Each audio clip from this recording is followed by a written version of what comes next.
Le Premier ministre a rencontré ce matin les structures syndicales. Il était question de donner une réponse aux doléances émises par les partenaires sociaux. Après une année d'examen de ces doléances, la réponse est enfin tombée. Découvrons cela avec Sébastien Zongo.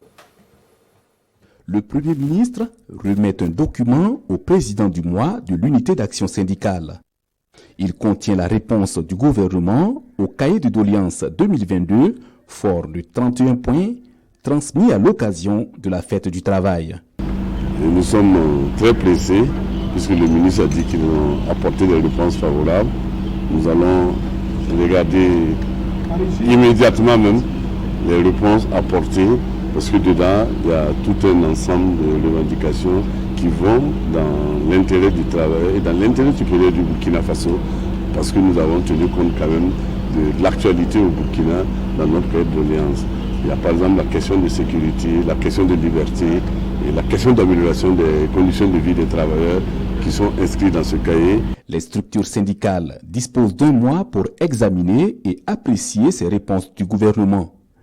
Viendra ensuite un premier round de négociations entre les deux parties, un cadre que le Premier ministre souhaite empreint de non-violence et de courtoisie. Moi, j'ai vécu au Canada. J'ai vu comment les syndicalistes canadiens fonctionnent, dans la courtoisie, mais dans la fermeté.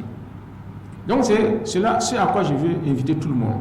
Et je voulais aussi que nous sachions tous que nous sommes tous des Burkinabés. Nous avons un même pays à construire. Et tout le monde doit avoir en tête l'intérêt d'abord du pays.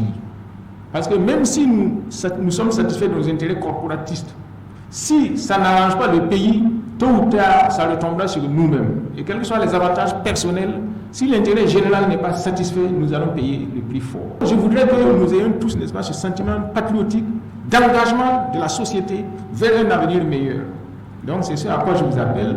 Et je voudrais qu'au tour de négociations qui vont se dérouler, nous ayons toujours en vue cela. Comment faire pour que notre pays aille de l'avant? Comment faire pour laisser un pays meilleur à nos enfants et à nos petits-enfants? Et ne pas se limiter à l'immédiat.